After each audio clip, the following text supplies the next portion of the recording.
in Metro Manila.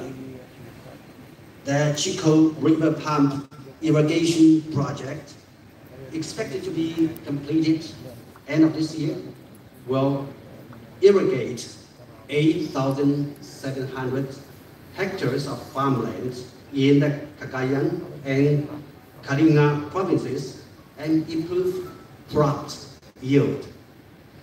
There are still a host of more than 2,000 G2G projects in progress, with a total amount of billions of dollars. The bilateral trade and investment cooperation helped the Philippines' economic recovery. In the first 10 months of this year, our bilateral trade volume reached $66.2 billion with a 37.4% increase year on year. And from January to July this year, China's non-financial direct investment in the Philippines hit $110 million with a year-on-year increase of 36.9%. DITO, a flagship telecom project participated by China Telecom, has so far launched commercial services to more than 100 cities across this country and acquired over 4.57 million on net Sasalita po ngayon ang Chinese ambassador. Integrated steel mill project with the investment of $3.5 billion in phase 1 is under construction, and once completed will double the annual output of steel in the Philippines. Our livelihoods projects have reached out and benefited the Filipino people. In light of the pandemic, China has extended every help and support to the Philippines to the best of its ability. So far, 10,000 metric tons of rice donated by China has arrived in the Philippines, benefiting more than 1 million Filipinos. The Chinese embassy donated a total of 4,000 tablets to help Philippine students. Isa-isa po ngayon ng Chinese embassy ambassador ang kanilang tulong sa Pilipinas. Mga donasyon na binibigay nila, isa-isa niyang ihayag ang mga naging donasyon ng China sa Pilipinas. Millions of bags of food, benefiting almost 1 million families in this country. People-to-people exchanges have further enhanced mutual trust. This year, kasama po sa bisita rito Manila Forum si dating spokesman, presidential spokesman, Harry Roque. To better understand each other. The first award for promoting Philippine-China understanding was given to the awardees, 10 awardees, for their significant contribution to promoting mutual understanding and friendship between our two countries. The online mentoring training course was also launched in the Philippines. And the embassy also has presented awards and scholarships to hundreds of teachers and students across the whole country. As the relationship between China and Philippines become increasingly closer, some differences may appear inevitable, but this does not affect our overall friendship and relationship. I always believe that the Philippines' future will be deeply rooted in its own national development, in a stable and amicable neighborhood, in a peaceful and prosperous Asian region. And as close neighbors, China and the Philippines have thousands of reasons to seek peaceful coexistence and mutually beneficial cooperation. It's normal to have differences among even best friends and neighbors. What matters is how we handle and manage the differences in the spirit of seeking common grounds while sharing differences. I'm fully confident that as long as we continue to draw wisdom from our millennium friendship, always adhere to the principle of mutual respect, equality, and mutual benefit, the giant vessel of China-Philippine friendship will stay on an even keel and sail towards a brighter future. Ladies and gentlemen, China is commemorating the centenary of the Communist Party of China, CPC in brief, in 2021. Till this year, China has built a moderately prosperous society in all aspects. And also this year, China moves on towards the second centenary goal of building itself into a great modern socialist country in all aspects.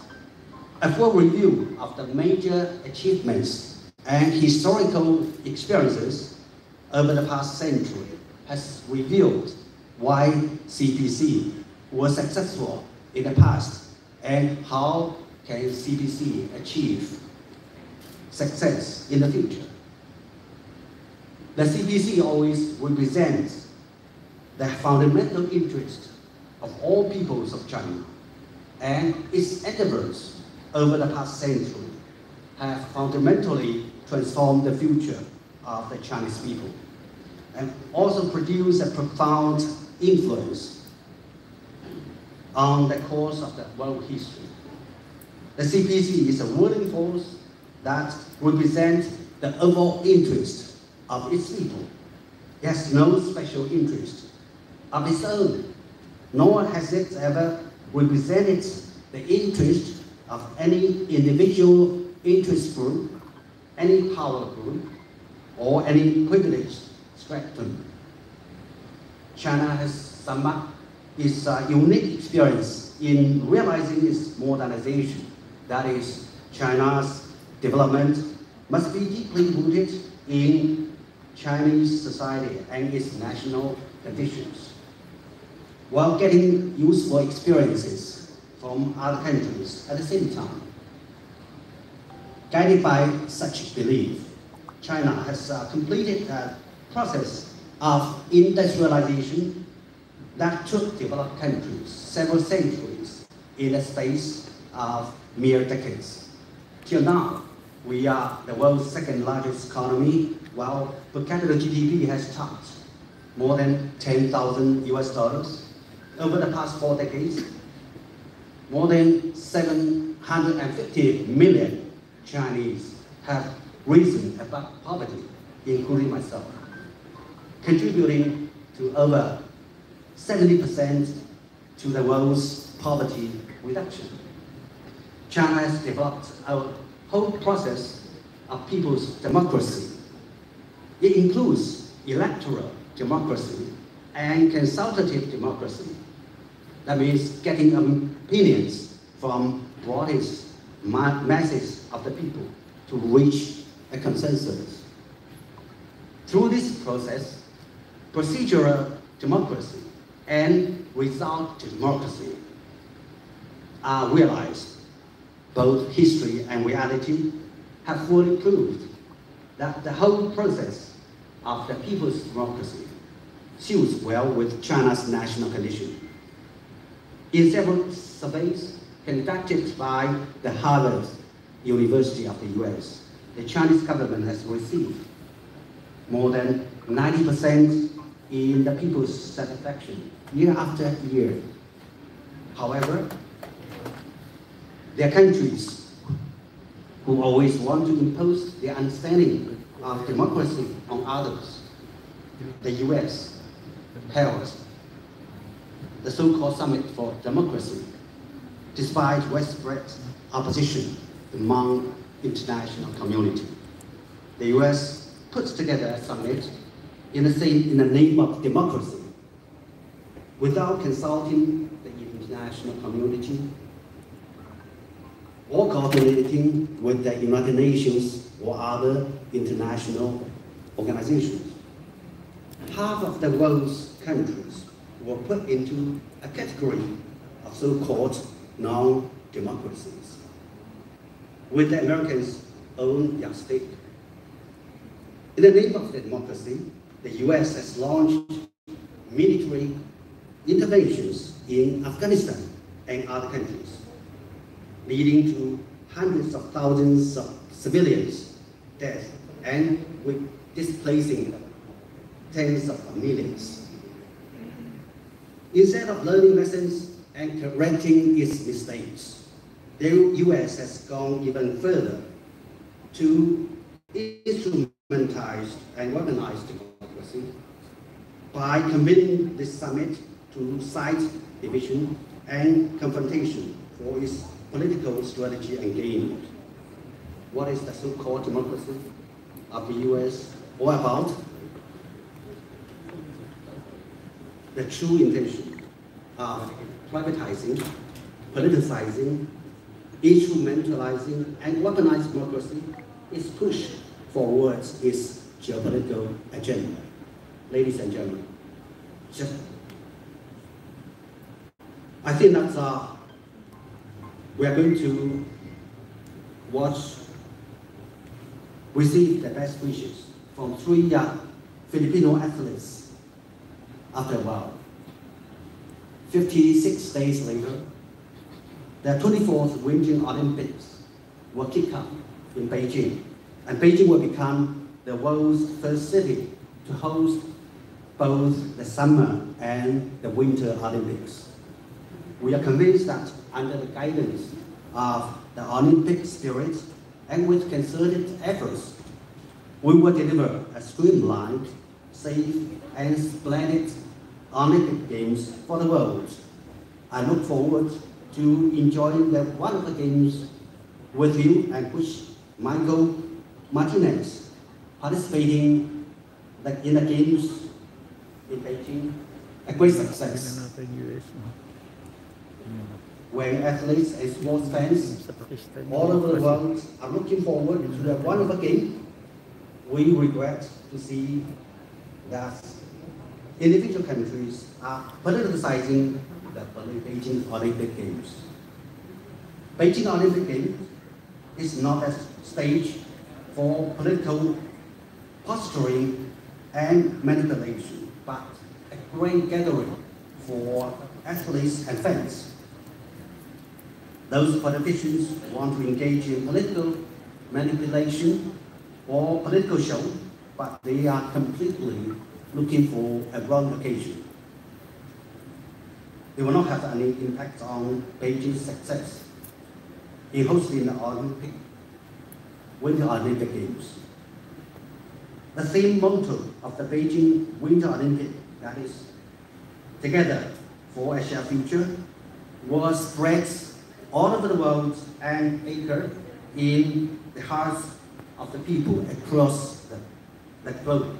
Ladies and gentlemen, as you all know, telling the truth is one of the professional requirements for journalists when some people observe China from the prison of xenophobia.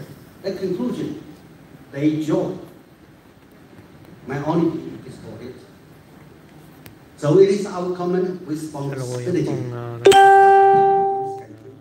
Chinese to see a true ambassador multi-dimensional and panoramic Chinese view Embassy of China. Christmas party sa mga I sincerely mamamayan hope that all sa media Pasay. friends could adhere to the professional spirit of journalism and hear the two sides of stories. Only by doing so, You can deliver accurate information of China as an independent, impartial journalist. Only by doing so, you can nurture more common grounds and narrow differences between our two countries. Only by doing so, we can let people from our two countries benefit from their friendly exchanges and cooperation. To conclude, I would like to extend my appreciation to all media friends for your hard work in the past year. I want to say a big thank you for your strong support to the China-Philippines relationship, and I look forward to having more constructive interaction with you in the days to come. Merry Christmas, and thank you, and Mabuhay. Thank you. Chinese Ambassador, thank you so much once again for that wonderful message, Ambassador Huang Xiyan. Thank you so much. Thank you so much for that really enlightening message. We really heard about what China and the Philippines, how they're really ensuring that their friendship becomes better through the years. Yes, because of their mutual respect and friendship for how many years already. So we can only imagine that we can continue to grow from here. And it's really aligned with the motto, together for a shared future. This time, let's give a big warm round of applause for the former Philippine presidential spokesperson and a dear friend of mine, Attorney Harry Roque.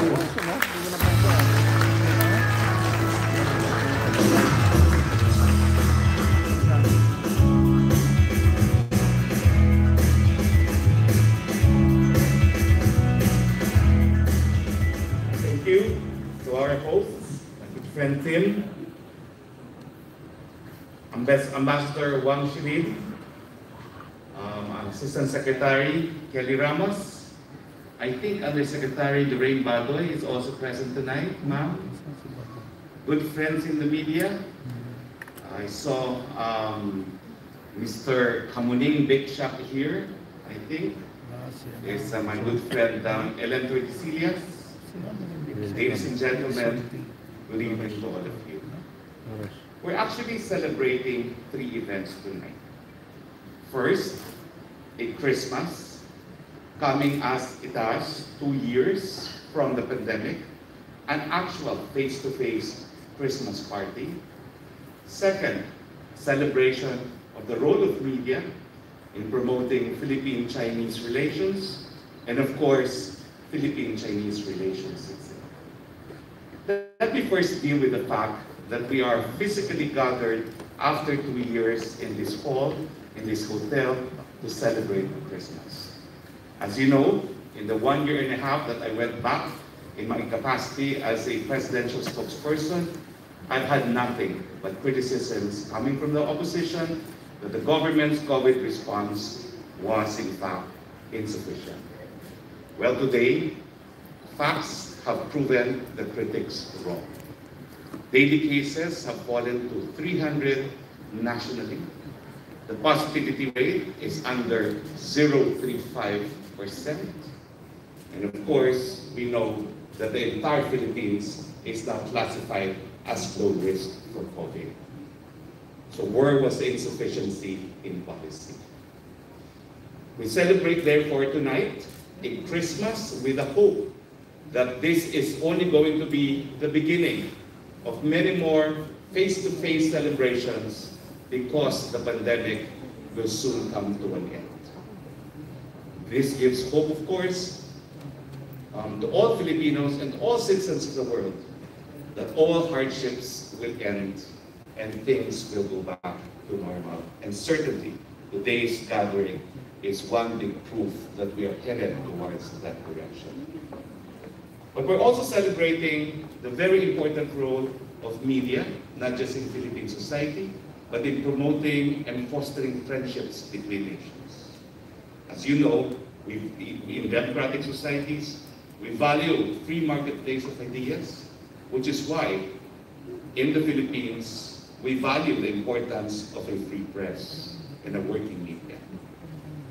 Rightfully or wrongfully, all information are considered important in the marketplace of ideas.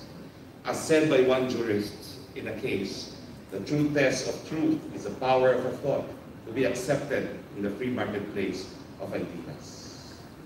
Oftentimes, of course, this leads to friction between government and the media. But I know better in the first place to know. I know better, of course, because the role of media is not to kowtow, it is to ensure that government officials are in fact in top shape.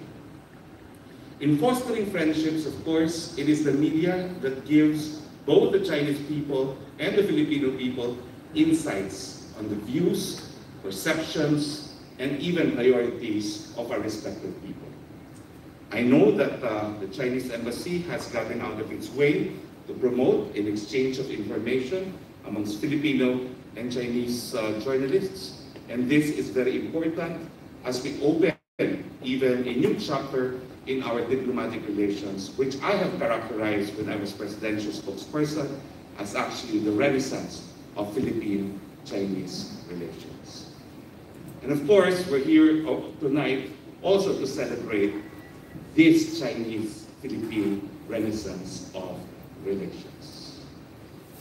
In the Philippines, Ambassador, we have a saying: pick up a fight with your relatives, but never with your neighbors.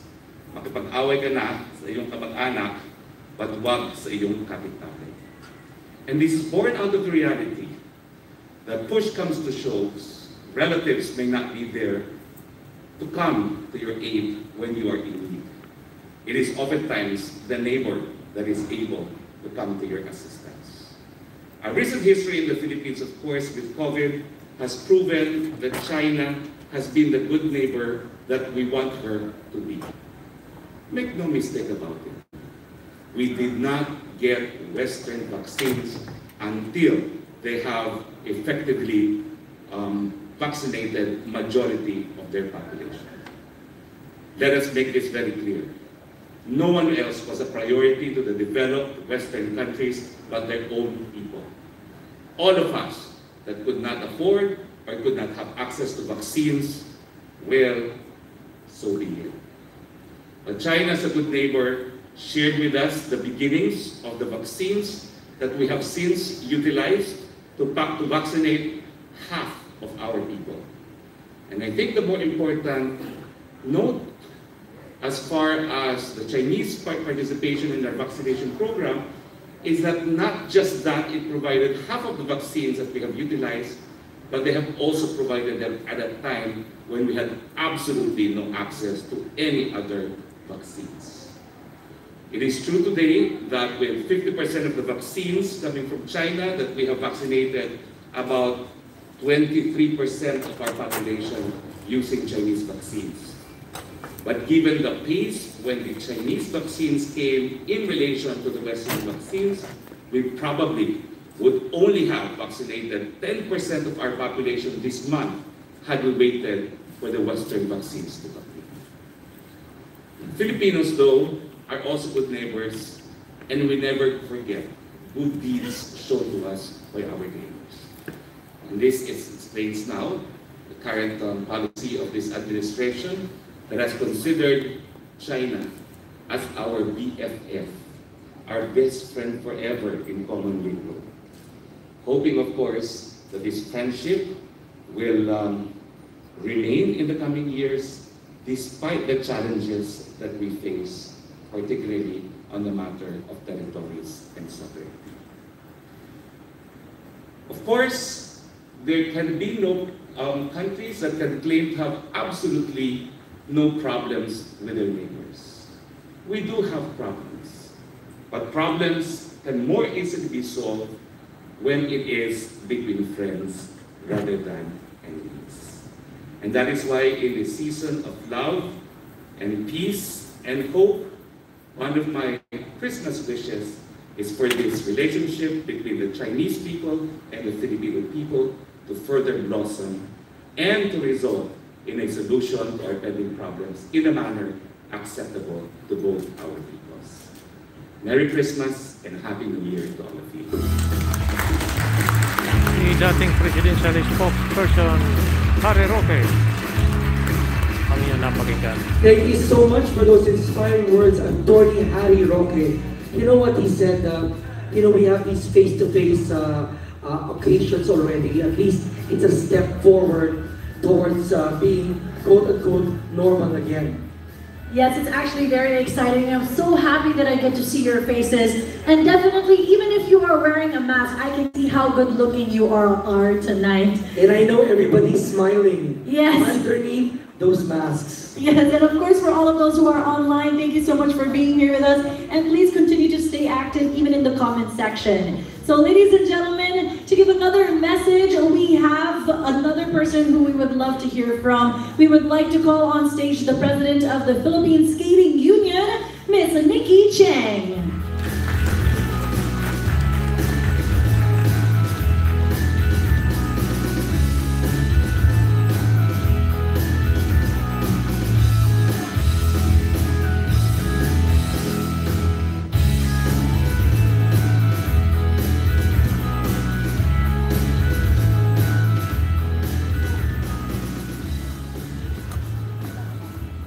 Good evening, everyone.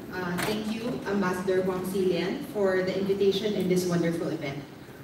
As an enthusiast and official of Philippine ice sports, I am so glad to see that this event is themed in relation to the upcoming Winter Games, so that we can further promote awareness for ice sports. The Philippines has a lone athlete. He is a skier in the Beijing 2022 Winter Olympics. And with this, I believe that it shows the Philippines can excel even in winter sports. We, as part of the Philippine delegation, are very excited to experience the first venue, the first city that has hosted both the summer and winter games. And hopefully in the future, we can have more and more athletes represent the Philippines in winter sports in the next Olympic Games. Other than political camaraderie, I certainly look forward to possible collaborations with the Chinese Embassy to also further grow and introduce the wonders of winter sports in the Philippines, and indeed together for a shared future. So that's all.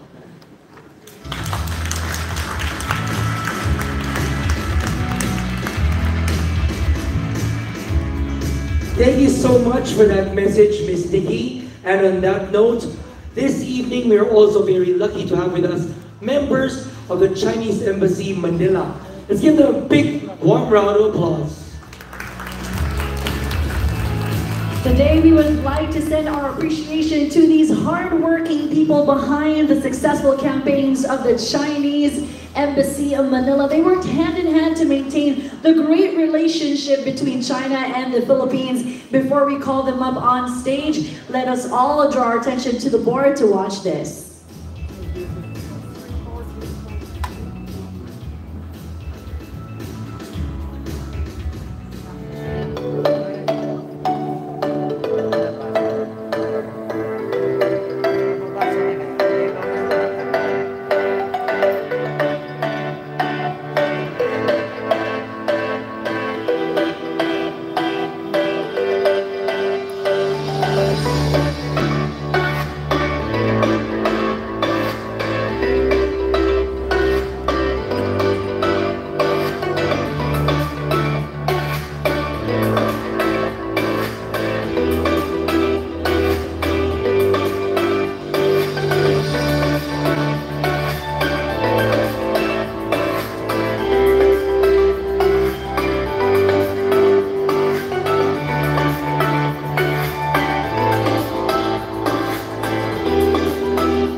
essential to having a successful relationship. They also know how to chill and have fun, creating connections and lasting friendships.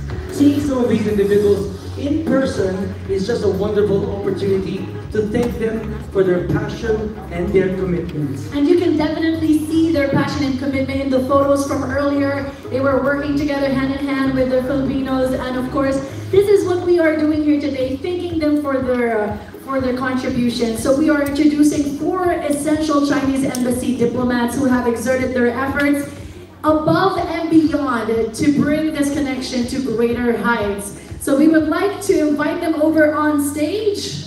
We have Consul Ashley Chen, we have Police Attaché Chen Chao, Lieutenant Colonel Ko Sutong, and Third Secretary Xia Wenxin.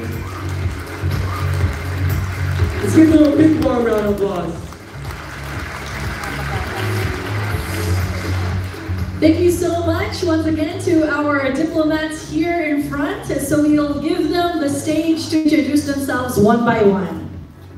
Okay, hello everyone. I'm Ashley Zheng, a consul at the embassy. Nice to meet you all. Could you please give me your hands? Hi! Hi! Merry Christmas! Yeah, don't be surprised. I'm not a consul. People always say I'm too young to be a consul. As an elder member of Generation Z, in my spare time, yeah, like all the young people here, I love suffering in the trends of ACG, K-pop, TikTok, and Y2K, everything fashionable.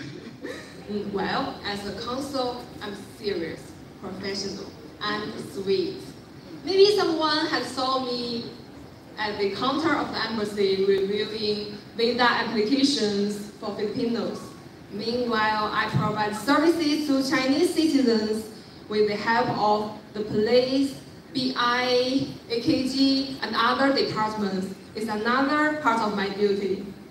Actually, people-to-people exchanges are much more closer than everyone thinks. So, thanks to my job, I have witnessed young couples vowing not to be afraid of challenges in transnational marriage, and young guys who want to work in Beijing and Chengdu just because the love for hot pot and panda. And I have been used to dealing with all kinds of people and troubles every day, and also receiving a lot of warm moments, such as this Tuesday, visa applicant, a Filipino, expressed his gratitude to me with handwritten clumsy Chinese words because I helped him go to China to take care of his sick wife. There are so many wonderful and touching stories about personnel exchanges between our two countries. I'm so eager to share with you. I hope I have the opportunity. Thank you all. Thank you, Ashley. Thank you. So now let's welcome our handsome police officer. Thank you, everyone. Thank you. Thank you. Finally, it's my show time. I think from my face, you can tell who I am, because only the smart guy can see 3 words on my face. And you are the smartest elites from media invited by the embassy. The 3 words were justice, courage, and integrity. So, I'm a police attaché of Chinese embassy. Okay, back to the story. My role as a police attaché, sometimes I'm Bruce Lee. I use Chinese Kung Fu to apprehend Chinese fugitives here in Philippines. Sometimes I'm a charming gentleman, and I sacrifice myself to female fugitives and of course not, convince them to surrender themselves to our Chinese government. And sometimes I'm a gangster, because I have to be undercover. Hey man, need some shabu? So, and that's my role. But what I mentioned just now hardly happening here in Philippines. Most of the time, I'm a bridge, a link between law enforcement departments between China and Philippines. I'm a shield to protect all overseas Chinese nationals, and assault to crack down trans-border crimes between China and Philippines. And I'm also a hunter to fight and to arrest the Chinese fugitives hiding in the Philippines. Hereby, I would like to take this opportunity to ask all the media allies for my government, for 2 million police officers in China. That is, to deliver a message to all the Chinese fugitives here in China, in Philippines, sorry.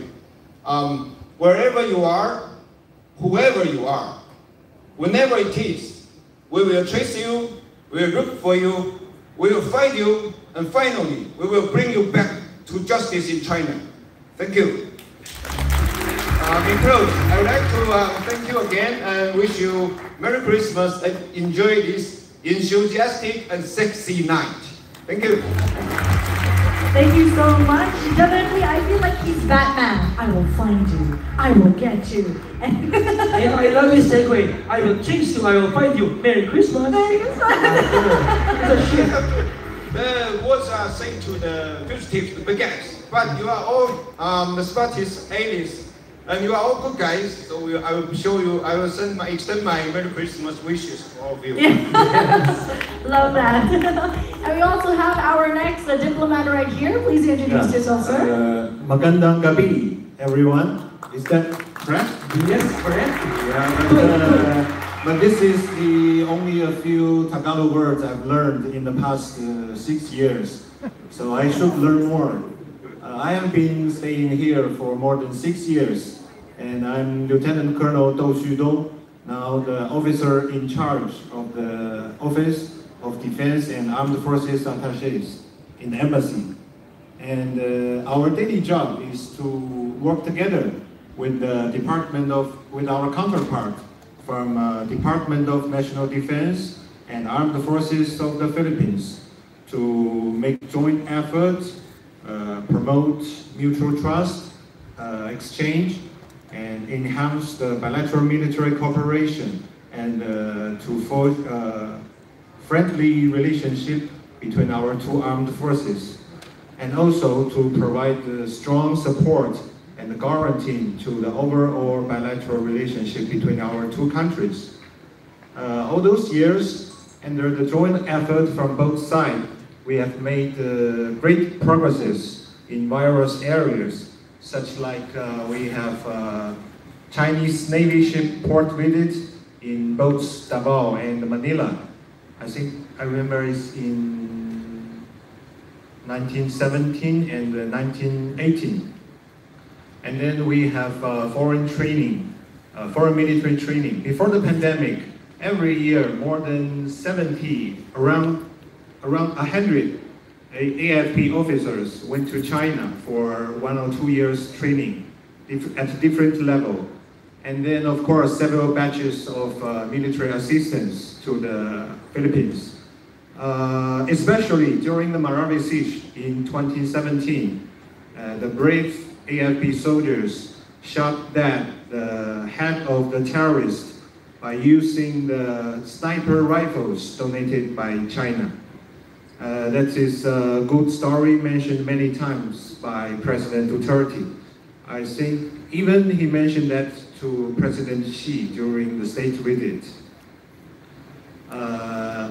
During my life here, for the past more than 6 years life here, I found the people here is warm-hearted, cheerful, and very friendly to us. And during our work, we have established a very good relationship with our counterpart. Sometimes after we finish our formal work, we drink together, we play basketball together, even some tennis. I do enjoy my life and living here in the Philippines.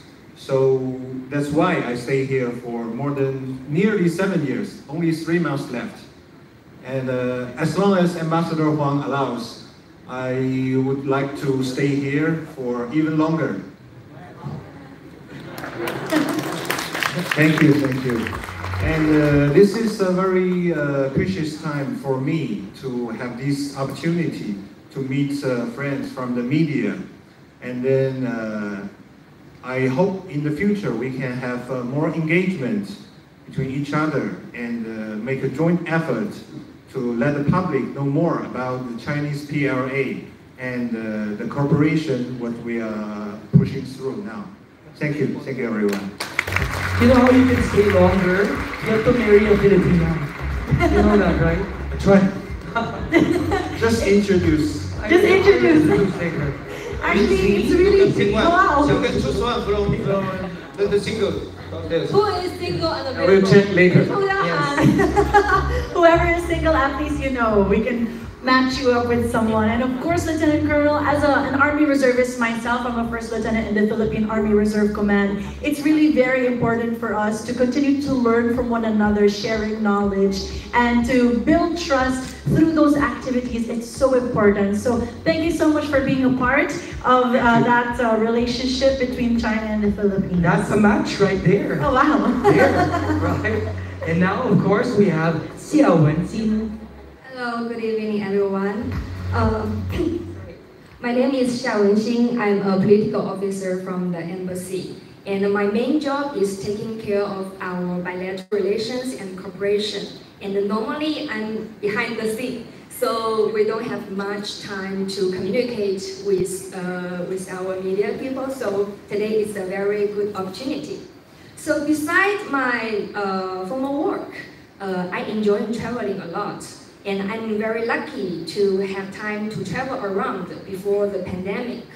I think I'm very impressed with the splendid view here, no matter the sunset of Manila Bay, the sea view of Ainido, and the authentic historical architectures in City Vigan. And most importantly, it's the people here. I think Philippine friends are very lovely, warm-hearted, optimistic, and very artistic. So I'm very happy to make some friends here.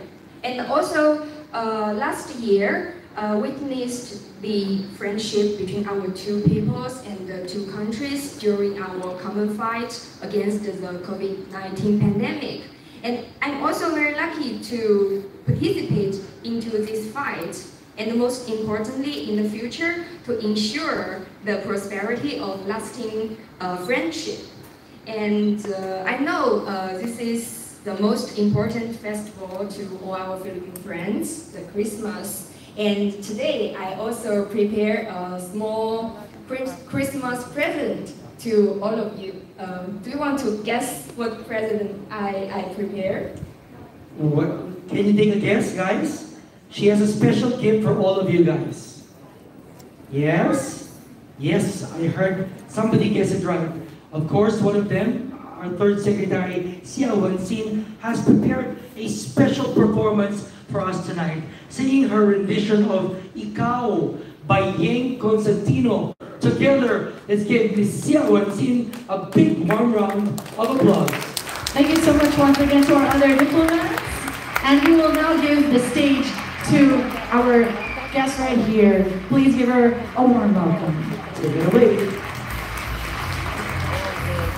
I worked very hard to learn the pronunciation, but maybe not very accurate. Please enjoy.